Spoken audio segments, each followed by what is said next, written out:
तू ही रे माझा मितवा या मालिकेच्या आजच्या भागाचे लेटेस्ट त्याचबरोबर इंटरेस्टिंग अपडेट आपण आपल्या आजच्या या व्हिडिओमध्ये जाणून घेणार आहोत. अजिबात वेळ वाया न घालवता सुरुवात करूया आपल्या आजच्या व्हिडिओला. तर आता आपण इथे असं पाहतो की अर्णव म्हणत असतो, मामा ईश्वरीला लवकरात लवकर त्या राजेशचा खरा चेहरा कळायलाच हवा. तर मामा म्हणत असतो, अर्णव अरे हे बघ, सध्या तिची ती कंडिशन आहे का आणि तुझं तिच्यावर प्रेम आहे ना, मग तू तिला जपायला हवंस की नाही या कंडिशनमध्ये. त्यावर अर्णव म्हणत असतो, मामा प्रेम आहे म्हणूनच तर वाटतंय ना तिला लवकरात लवकर सगळं खरं समजून जावं म्हणून. त्याबरोबर मामा म्हणत असतो, हो हो शांत हो अर्णव, तू इथे बस बरं. त्यावर अर्णव आता खाली बसतो. मामा म्हणत असतो, हे बघ असा विचार करून नाही चालणार, आपल्याला सर्व गोष्टींचा अगदी व्यवस्थित विचार करावा लागेल. आता सध्या ती ह्या सगळ्या मनस्थितीत नाही अर्णव. अर्णव म्हणत असतो, मामा मला तिच्याकडे तिकडे जायचं आहे, पण मला आजीच्या शक्तीमुळे तिकडे जाताही येत नाही आहे. काय करता येईल मला. मामा मी जाऊ शकत नाही, पण पैशांची मदत तर करू शकतो ना. त्यावर मामा म्हणतो, आईने तुला शपथ घातली आहे, मला नाही. आणि मग आता मामा हा तिकडनं निघून जातो. त्याबरोबर आता इथे अर्णव हा सॉरी मिस इंदौर, मला तिकडे यायचं असूनही मी तुझ्याजवळ येऊ शकत नाही आहे असं म्हणत खाली बसतो. तर आता दुसरीकडे आई ही हॉस्पिटलला पोहोचलेली असते आणि आता ती लगेचच येते आणि आत्याला विचारत असते, जेवते कशी आहे आता यांची तब्येत, ठीक आहेत नाही. त्यावर लगेचच आत्या म्हणते, हो हो वहिनी तू जरा पहिली शांत हो. हे बघ आता दादा स्टेबल आहे, मघाशी त्याचे हार्ट रेट अचानक कमी झाले होते, त्याच्यामुळे मग घाबरायला झालं आम्हाला. पण राकेश जे होते ना इथे ते आले, डॉक्टरांना घेऊन आले लगेचच. डॉक्टरांनी चेकअप केलं आणि सांगितलं की एक इंजेक्शन ताबडतोब द्यावं लागेल, नाहीतर ते कोमात जातील. मग राकेशजी लगेच जाऊन खालून इंजेक्शन घेऊन आले आणि दादाला इंजेक्शन दिलं आहे. आता दादा ठीक आहे. खरंच राकेशजींनी धावपळ केली आहे. त्याबरोबर लगेचच आता इथे राजेश हा मनातल्या मनात म्हणत असतो की ह्या आत्याला दाखवण्यासाठी उगाचच्या उगाच धावपळ करावी लागली, नाहीतर सासरे बुवांना मरताना आता स्वतःच्या डोळ्याने इथे उभं राहून बघितलं असतं. म्हातारा खूप चिवट आहे, जाता जात नाही आहे, उगाचच्या उगाच नुसता लटकून राहिला आहे असं सुद्धा तो म्हणत असतो. त्यानंतर आता इथे लगेचच तो जयू आत्याकडे येतो आणि म्हणत असतो, आत्या चला आता मी निघतो. त्यावर आत्या म्हणत असते, कुठे जात आहे तुम्ही. त्याबरोबर राकेश म्हणत असतो, अहो आत्या मी ना जरा देवळात जाऊन येतो, देवाला सांगतो, साकडं घालतो त्याला की माझ्या सासरे बुवांना लवकरात लवकर बरं वाटू देत म्हणून त्यांना बरं कर. त्याबरोबर लगेचच आत्या म्हणत असते, अहो तुम्हाला किती काळजी आहे हो माझ्या दादाची. त्यावर राकेश म्हणत असतो, अहो आत्या काळजी असायलाच हवी, ते सासरे आहेत आता माझे होणारे. त्याबरोबर आपण पुढे पाहतो की आता आत्याही इथे म्हणत असते की खरंच तुमच्यासारखा जावई मिळायला हवा. आणि मग आता लगेचच राजेश हा तिकडनं निघून जातो. तर आपण दुसरीकडे पाहतो की इशू ही खोलीमध्ये रडत बसलेली असते आणि ती खोलीचा दरवाजा उघडत नसते, रडतच असते, कोंडून घेतलेलं असतं तिने चक्क स्वतःला. आणि नमुताई मात्र बाहेरून दरवाजा ठोठावत राहते, इशू दरवाजा उघड ना, इशू ऐक ना माझं, इशू असा हट्टीपणा करू नको, इशू दरवाजा उघड, इशू इशू ऐक ना. तर दुसरीकडे अर्णवला आठवत असतं राजेशचं बोलणं, अरे जर तू मला गळा दाबून मारून टाकलंस तर तुझी ती गोंडस बहीण विधवा नाही का रे होणार. त्याबरोबर अर्णव हा एक्सरसाइज करत असतो. इतक्यात त्या ठिकाणी आकाश आलेला असतो. आता आकाश येतो आणि अर्णवला म्हणतो, दादा मला तुझ्याशी बोलायचं आहे. त्याबरोबर अर्णवचं मात्र त्याच्याकडे लक्ष नसतं. अर्णव हा त्याच्या विचारात बुडलेला असतो. आकाश त्याला पुन्हा म्हणतो, दादा मला तुझ्याशी बोलायचं आहे. अर्णवचं लक्षच नसतं. आकाश खाली बसतो आणि म्हणत असतो, दादा व्हॉट्स रॉंग विथ यू, काय चाललं आहे तुझं. मी मगापासून म्हणतोय ना मला तुझ्याशी बोलायचं आहे म्हणून, थांब ना दादा, अरे ऐक माझं. त्याबरोबर अर्णव थांबतो आणि म्हणत असतो, आकाश तुझं काय चाललं आहे, व्हॉट्स रॉंग विथ यू, तू मला का हा प्रश्न विचारतोयस, तुझं काय सारखं सारखं.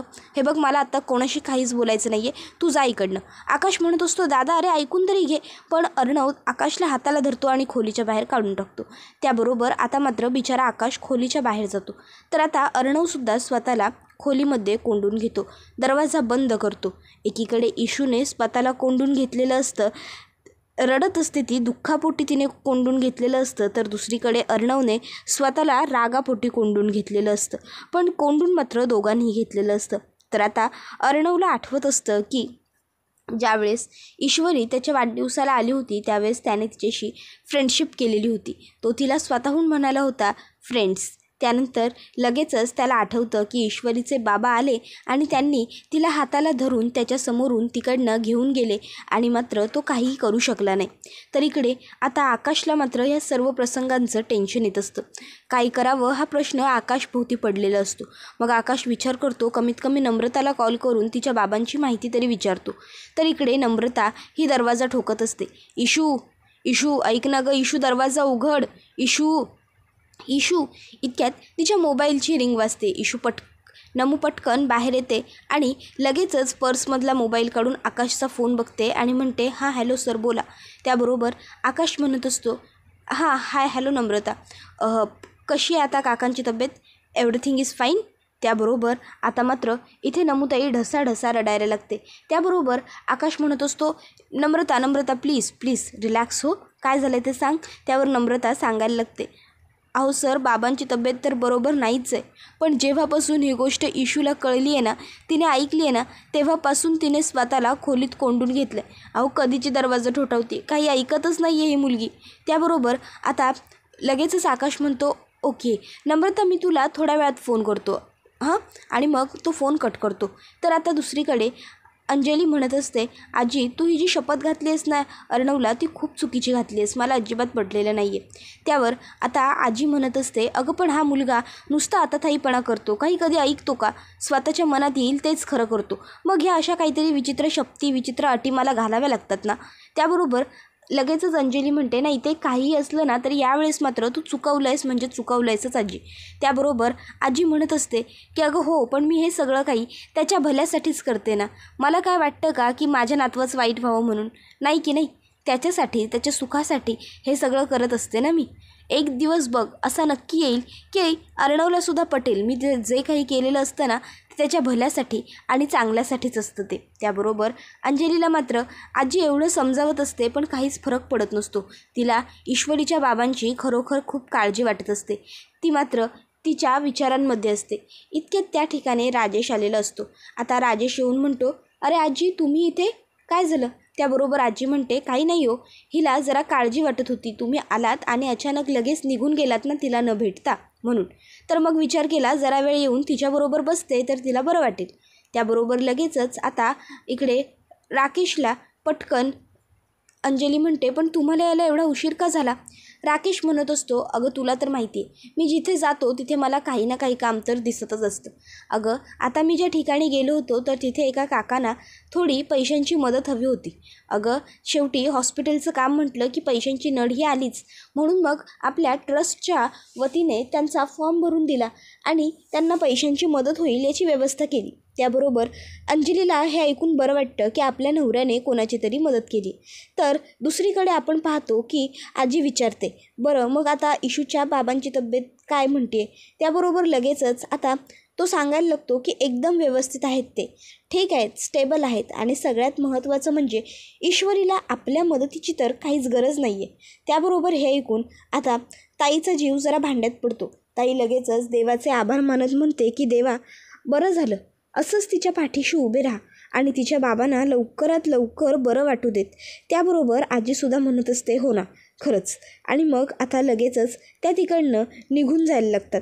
तर इथे मात्र आता खरं तर राजेश हा खोटं बोललेला आहे की इशूच्या बाबांची तब्येत ही स्टेबल आहे, कारण इशूच्या बाबांची तब्येत तर खूपच खराब आहे हे आपण पाहिलेलं आहे.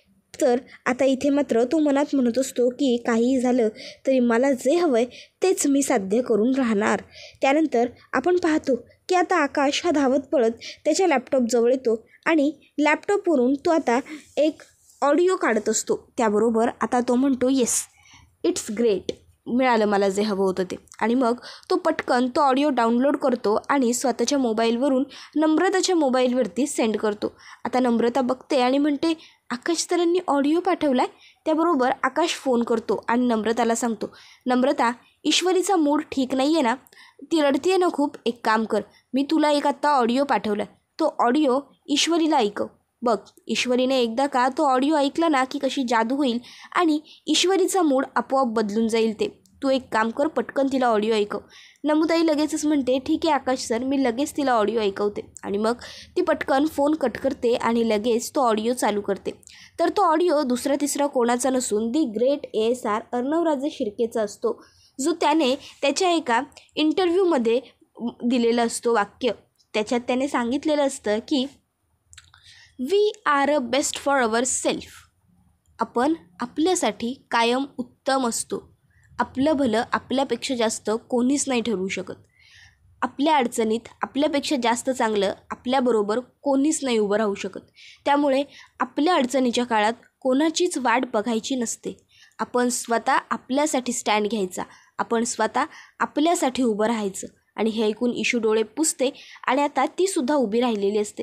तर दुसरीकडे आपण पाहतो की मामाने एका NGOच्या तर्फे ईश्वरीच्या बाबांना पैशांची मदत केलेली असते.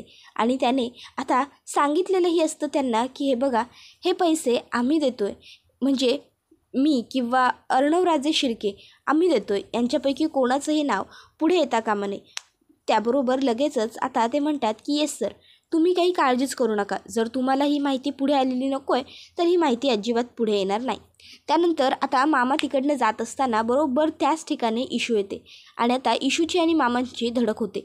मामांच्या हातातला पडलेला कागद इशू उचलते आणि ती तो वाचणार असतेच, पण मामा तो तिच्या हातातून काढून घेतात. इशू म्हणते तुम्ही इथे मामा? त्यावर मामा सांगतात की हो, माझं एक काम होतं याच हॉस्पिटलमध्ये म्हणून आलो होतो गं. त्याबरोबर ईश्वरी म्हणत असते नाही, काही काम होतं की मला काही मदतीची गरज आहे की नाही हे बघायला अर्णव सरांनी इथे पाठवलं. त्याबरोबर मामा म्हणतो अर्णव नाही. त्यावर इशू म्हणते हो. नाही म्हणजे काय आहे, स्वतःला माझा मित्र म्हणवतात पण एकदाही साधी त्यांनी माझी चौकशी केलेली नाही अजून मामा. त्याबरोबर मामा म्हणत असतो की ईश्वरी, कधी कधी घटना अशा घडतात ना की नाही बोलता येत. आणि महत्त्वाचं म्हणजे प्रत्येक गोष्टीवरती औषध हे काळच असतो. फक्त एवढंच सांगेल, विश्वास पटला की मग हळूहळू समजेल सगळं आपोआप. त्याबरोबर इशू म्हणते म्हणजे तुम्हाला काय म्हणायचं आहे, अर्णव सरांना माझी काळजी आहे या गोष्टीवरती मी विश्वास ठेवायचा आहे का आता? त्याबरोबर मामा म्हणत असतो हे बघ ईश्वरी, मी असं नाही म्हणणार तुला की सगळं काही तुझं चुकीचं आहे, पण काळ हे एकमेव उत्तर आहे या सगळ्यावरती. त्यामुळे तू थोडा धीर धर, इतकंच मी सांगू शकतो. दुसरं काय बोलणार. एवढं बोलून तो तिकडनं निघून जातो. त्याबरोबर आता डॉक्टर ईश्वरीकडे येतात आणि ईश्वरीला सांगत असतात की तुमच्या वडिलांचं ब्लिडिंग तर आता थांबलेलं आहे, पण कंडिशन अजून सुधारत नाही आहे, क्रिटिकल कंडिशन आहे. आता हे ऐकून मात्र इशू पुन्हा रडायला लागते. तर हे सगळं काही आता राजेशने लपून छपून बघितलेलं असतं. मग आता इशू ही तिकडनं जशीच निघून जाते, राजेश बाहेर येतो आणि म्हणत असतो हा मामा इथे कशासाठी आला होता ते पहिलं मला शोधून काढलंच पाहिजे. बघायलाच लागेल की हा इथे नक्की येऊन काय करून गेला ते. त्याबरोबर लगेचच राजेश एका ठिकाणी फोन करतो आणि म्हणत असतो काय? बरं हो, नाही तू काही काळजी करूच नको, ते काय करायचं ते मी बघतो. तर आता इथे अर्णव हा ब्रेकफास्ट करायला बसलेला असतो आणि ब्रेकफास्टमध्ये आज पोहे असतात. अर्णव जसाच पोह्यांचा एक चम्मच तोंडात घालतो तसंच त्याला ईश्वरीची आठवण येते. अंजलीताई, जर आपल्याला एखादा पदार्थ आवडला ना तर त्या पदार्थाची भरभरून तारीफ करायची आणि बनवणाऱ्याची सुद्धा, चांगलं असतं ते. त्याबरोबर आता आजी विचारते काय गं वल्लरी, आज टेबलवरती फक्त आपण तिघंच, अविनाश कुठं आहे आणि आकाश? त्याबरोबर वल्लरी मामी म्हणायला लागते अहो आई, आकाशची ना एक सकाळ महत्त्वाची मीटिंग होती, सो आकाश तिकडे कामासाठी गेला आहे. आणि यांचा विचाराल तर आजपर्यंत हे मला कधी काही सांगून गेलेत का की मला माहिती असायला हे यांच्याबद्दल? ते आपल्याला नाही बाबा माहिती. त्याबरोबर लगेचच आजी अर्णवला म्हणते चिंटू, अरे काय हे, तुझं खाण्याकडे अजिबात लक्ष नाही आहे. अर्णव म्हणतो असं काही नाही आजी, मी खातोय. तर आजी म्हणते चिंटू हे बघ, मी काल तुला शपथ घातली तर तुला असं वाटलं असेल. अर्णव म्हणतो आजी प्लीज नको ना देऊ तो एक्सप्लेनेशन, काहीच गरज नाही आहे, मी खरंच I am totally fine, all right. त्याबरोबर लगेचच आजी म्हणत असते अर्णव अरे हे बघ. त्याबरोबर अर्णव म्हणतो आजी प्लीज खरंच नको आहे मला तुझ्याकडून काही एक्सप्लेनेशन. तू म्हणालीस ना मी नाही जायचं आहे तिकडे, मी नाही गेलेलो तिकडे, इट्स फाईन इनफ. आणि मग तो पुन्हा पोहे खायला लागतो. इतक्यात त्याचा फोन वाजतो. अर्णव लगेचच फोन हातात घेतो, पण मामा आहे फोनवर हे तो कळू देत नाही. हा हॅलो बोल एवढाच शब्द तो बोलतो. त्याबरोबर समोरचा मामा सांगायला लागतो हा हॅलो अर्णव, मी इथे पोहोचलो हॉस्पिटलमध्ये आणि NGOच्या माणसांना पैसेसुद्धा दिले आणि त्यांना ईश्वरीच्या बाबांसाठी ही मदत करा असं सांगितलं. त्यांना हेही सांगितलं आहे की ही मदत अर्णवराजे शिर्के किंवा मी आमच्यापैकी कोणीतरी करतं हेही त्यांना कळू देऊ नका. तर आपण आता पाहतो की ईश्वरी ही देवासमोर हात जोडून उभी असते आणि म्हणत असते, प्रार्थना करत असते की गणूबाप्पा माझ्या बाबांना लवकरात लवकर बरं वाटू देत, ते लवकरात लवकर ठणठणीत बरे होऊ दे, माझ्या पाठीशी उभा राहा गणूबाप्पा. त्याबरोबर त्या ठिकाणी राजेश येतो, डोळ्यात बोटं घालून उगाचच पाणी काढतो आणि मग येऊन देवाच्या समोरील पणतीवरती हात धरतो. ईश्वरी तो हात काढते आणि म्हणत असते, काय चाललं आहे तुमचं राकेशजी? त्यावर तो म्हणत असतो की जोपर्यंत काकांना बरं वाटणार नाही, ते व्यवस्थित शुद्धीवर येणार नाही ना, तोपर्यंत माझ्या जीवाला चैन पडणार नाही. तोपर्यंत मी असाच पंथीवरती हात ठेवून उभा राहणार आहे मी ईश्वरीजी, असं मी ठरवलं. आणि मग तो पुन्हा पंथीवरती हात धरायला जातो. त्यानंतर पुढील भागात आपण आता असे पाहतो की आता लगेचच इकडे हा खूप मोठा कांगावा क्रिएट करत असतो. म्हणत असतो की बाप रे, काय अर्णवने स्वतः काकांच्या गाडीचा अपघात घडवून आणला, ते सुद्धा काकांनी त्याची एक मुस्काटीत मारली म्हणून? शी, इतक्या कोणी खालच्या थराला जाऊ शकतं खरंच? त्यानंतर आता ईश्वरी म्हणत असते, अच्छा, म्हणून मला आता कळलं की ते मला भेटायला का नाही आलेत ते. आणि मग आता मात्र ईश्वरीच्या मनामध्ये अर्णवबद्दल राग हा राकेशने निर्माण केलेला असतो. मग आता ईशू ही थेट तिकडनं हॉस्पिटलमधून निघते आणि अर्णवराजे शिर्के उर्फ ASRच्या घरी पोहोचते. अर्णव म्हणत असतो, मी सिंदूर हे बघ. त्यावर ईश्वरी म्हणते, गप्प बसा तुम्ही, मला काही एक ऐकून घ्यायचं नाही आहे तुमचं. मला माहिती आहे माझ्या बाबांचे गुन्हेगार तुम्ही आहात, तुम्ही घडवून आणलात माझ्या बाबांचा अपघात. पण एक गोष्ट लक्षात ठेवा, यासाठी मी तुम्हाला कधीही माफ करणार नाही, कधीच नाही, समजलं ना? त्याबरोबर मात्र आता हे सगळं ऐकून अर्णवला खूप वाईट वाटतं. अंजलीताई आणि आकाशलासुद्धा खूप वाईट वाटतं, पण तरीही कोणीच काही बोलत नाही. त्याबरोबर ईशू तिकडनं निघून जाते आणि अर्णव मात्र तिच्याकडे तसाच बघत राहतो. हा व्हिडिओ इथेच संपतो. व्हिडिओ आवडला की व्हिडिओला लाईक करा, चॅनलला सबस्क्राईब करा आणि बेल आयकॉन प्रेस करा, जेणेकरून तुम्हाला पुढच्या प्रत्येक व्हिडिओचं नोटिफिकेशन मिळत जाईल. पुढचा व्हिडिओ येईपर्यंत टाटा, बाय बाय, धन्यवाद, take care all of you.